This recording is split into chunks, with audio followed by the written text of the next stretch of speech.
Welcome back. جب ہم break میں جانے لگے تھے تو مفتی صاحب کوئی واقعہ شروع کر رہے تھے سنانا. میں چاہوں گی مفتی صاحب آپ وہ واقعہ. اصل میں بہن جو آپ بات کر رہی تھی نا اس حوالے سے ذہن میں آیا ایک بادشاہ کا جب آخری وقت آیا تو اس نے اپنے خزانوں کا منہ کھول دیا. ہر شخص آ رہا ہے وہ ہر کسی کو کچھ نہ کچھ دے رہا ہے. تو ایک مجذوب سا آدمی سمجھتی ہیں آپ جو جس کو دنیا کی کوئی پرواہی نہیں ہے وہ اپنی مستی میں آیا اور بادشاہ نے اس کو بھی دیا. اس نے لیا ایک ہار دیا اس نے اور لیا. کہنے لگا کہاں جا رہے ہو بادشاہ؟ کہنے لگا وہاں جا رہا ہوں جہاں سے کبھی کوئی واپس نہیں آتا. یہ بات کہتے ہیں بادشاہ کی آنکھوں میں آنسو ہے. اب اگلا جملہ اس فقیر کا تھا, اس دیوانے کا تھا. اس دیوانے نے کہا اچھا جب جا رہے ہو تو کچھ تیاری کر کے جا رہے ہو؟ بادشاہ نے فوراً آنکھوں سے اور آنسو کے کہا تیاری تو نہیں کی. تو اس دیوانے نے سارا واپس کیا. کہنے لگا مجھ سے بڑا پاگل تو ہے. لوگ تو مجھے پاگل کہتے ہیں, جا بھی رہا ہے وہاں تیاری کر کے نہیں جا رہا. تو کبھی کبھی ایسا نہ ہو کہ ہم جہاں جانا ہے ہمیں جہاں ہمیشہ رہنا ہے. دیکھیں میں 25-30 سال 40 سال 50 سال محنت کرتا ہوں, ایک گھر بناتا ہوں, گاڑی بنا لیتا ہوں, اپنا بزنس کو کھڑا کرتا ہوں, امپائر بناتا ہوں اور سب چیزیں یہیں چھوڑ کر جاتا ہوں. جس جگہ مجھے ہمیشہ رہنا خالدین فی ابدا وہاں کی تیاری نہیں ہوتی. جب لوگ میت اٹھاتے ہیں نا تو کہتے ہیں کہ اس کو اصلی گھر کی طرف لے کے جاؤ. لوگ کہیں نا یہ گھر ہے جو 30 سال تک اس بندے نے بنایا تھا, 1000 گز کا گھر, 2000 گز کا گھر, یہ ساری امپائر یہ بزنس کی جو پوری عمارتیں سب اس کی ہیں. لیکن لوگ کہیں گے اصلی گھر. مجھے آج یہ سوچنا ہے کہ جہاں میرا اصلی گھر ہے جو قبر ہے مجھے اس کی تیاری کرنی ہے. مفتی صاحب آپا مسئلہ یہ ہے نا کہ ہمیں لگتا ہے ہم نے کبھی مرنا ہی نہیں ہے. ہاں ہمیں لگتا ہے یہی زندگی ہے, ادھر ہی جیتے رہنا ہے بوڑھے ہو کے. ہم اس جہان کی تیاری ہی نہیں کر پاتے, اس جہان کا سوچ ہی نہیں پاتے کیونکہ ہم اتنا دنیا میں مشغول ہیں. ہمیں لگتا ہے ہمیں تو کہیں جانا ہی نہیں ہے. آپا ایسا ہی ہے نا, دنیا میں اتنے مشغول ہو گئے کہ جیسے ابھی گل پلازا کے سانحے کا تذکرہ ہو رہا تھا, نہ ان کو قبر یاد ہے کرنے والوں کو, نہ ان کو موت یاد ہے, اور نہ ہی ان کو یاد ہے کہ ان کے ساتھ قبر میں کیا ہوگا. صحیح بات ہے. آپ دیکھیں نا اگر آپ اسی واقعے کو اٹھا لیں کیونکہ یہ ریسنٹ پاس میں ہوا واقعہ ہے تو ظاہر سی بات, اور یہ وہ واقعہ ہے کہ جیسے ہی میں نے شو شروع کیا اس کے دوسرے دن ہی یہ پیش آ گیا اور میری تو ساری ٹرانسمیشن ہی وہ چلی گئی. تو میں تو ابھی تک میرے لیے تو وہ بہت بڑا ایک حادثہ تھا کیونکہ ہر کسی کی اس سے میموریز جڑی ہوئی تھیں. تو دیکھیں نا وہاں پہ ایک ماں تھی جو اپنے پیدا ہونے والے بچے کے لیے شاپنگ کرنے آئی ہوئی تھی. وہ شاید 7-8 منتھس پریگننٹ تھی. ایک لڑکی تھی وہ شادی کی شاپنگ کے لیے آئی ہوئی تھی. ایک پوری فیملی آئی ہوئی تھی اپنے نئے گھر کی شاپنگ کرنے کے لیے. میرے خیال میں سونیا کراچی میں کوئی ایسا گھر نہ ہوگا کہ جہاں پہ گل پلازا کی کوئی نہ کوئی چیز موجود نہ ہو. بالکل 100%. اور جب گل پلازا کو اجڑا ہوا ہم دیکھتے ہیں تو یقیناً دل پہ جو گزرتی ہے.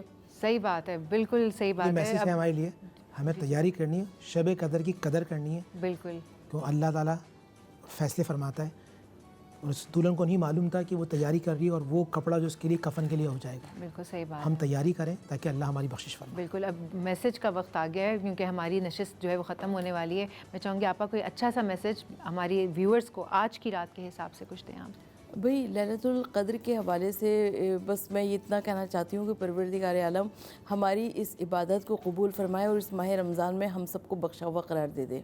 آمین آمین. بہت خوبصورت بات. مفتی صاحب قضائے عمری پڑھیے کیونکہ وہ قرض ہے آپ پر اور قرض آپ پہ فرض ہے. نماز پڑھیں کہ اس سے پہلے آپ کی پڑھی جائے.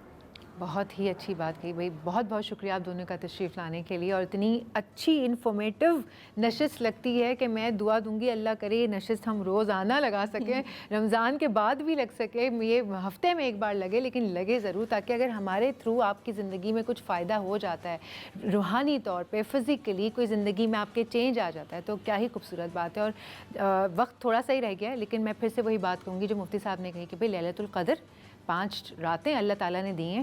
میں وہی اس وقت سوچنے پہ مجبور ہو گئی تھی کہ کوئی ایک رات بھی تو دی جا سکتی تھی. اناؤنسڈ 21ویں شب کو تم لوگ دعا کرو, سب کی بخشش کر دوں گا. میرے خیال سے ساری راتیں دے دی انہوں نے. جس رات تمہارا دل لگ جائے, جس رات تم چاہو میرے پاس سجدے میں آ جاؤ, گر جاؤ مجھ سے, جو مانگو گے میں مانگوں گا. جو دل چاہے مانگو. مجھے تو بس کن فیکن کہنا ہے, اوپر سے آنا ہے کن فیکن, اور آپ کی ساری مشکلات حل ہو جانی ہیں, آپ کی ساری دکھ تکلیفیں ایسے ہوا ہو جانے. اور یقین جانیے معجزے آج بھی ہوتے ہیں. یہ ہم ہیں جو توکل نہیں کر رہے ہیں اللہ کے اوپر, دنیا میں بہت مشغول ہو گئے. آپ کر کے دیکھیں توکل اللہ, اپنے دل کو ایسے اللہ پہ چھوڑ کے تو دیکھیں. اگر والیٹ خالی ہے ایسے کر کے کھولیں تو کہیں کوئی بات نہیں, آج نہیں ہے کل آ جائے گا. اس میں جس نے رزق کا وعدہ کیا ہے, جس نے اس جسم میں آپ کی روح پھونکی ہے, جس نے رزق آپ کا لکھ کر زمین پر بھیجا ہے, وہ کیسے آپ کو بھوکا رکھ سکتا ہے؟ یہاں سے نہیں آئے گا, یہاں سے آ جائے گا. اور اگر آپ کے پاس نہیں ہے نا تو آپ سوچیں کہ آپ کیا دے سکتے ہیں, کیونکہ جو چیز آپ چاہتے ہیں وہ بانٹیے. رزق چاہتے ہیں, آٹا ہی صحیح سوکھا نکال دیں, روٹیاں بنا کے اچار کے ساتھ کسی فقیر کو دے دیں, یہ سوچ کے ساتھ کہ میں کسی کو کھلا رہا ہوں, اللہ نے میرے تھرو اس کا رزق لکھا ہے, اللہ تعالیٰ کہیں سے میرا رزق دے دے. اور آپ یقین کریں میں تو پرکھا ہوا اس چیز کا ہوں, میں حلفیہ کہہ رہی ہوں, جب مجھے کوئی چاہیے ہوتا ہے نا, پیسے چاہیے ہوتے ہیں, میں پیسے نکالنا شروع کر دیتی ہوں, رزق چاہیے میں رزق نکالنا شروع کر دیتی ہوں, مجھے چاہیے کہ لوگ مجھے مسکرا کے ملیں, میں لوگوں سے مسکرا کے ملنا شروع کر دیتی ہوں. دوست جیسے ہی آپ نیت کرتے ہیں نا, اللہ تعالیٰ آپ کی نیتوں پر دے رہا ہے آپ کو. توکل کریں کہ نہیں آج نہیں ہے, کوئی بات نہیں, کوئی بات نہیں, آج نہیں ہے, کل آ جائے گا. اور آج اتنی اسپیشل رات ہے بھائی, آج کچھ واقعی اسپیشل ہے.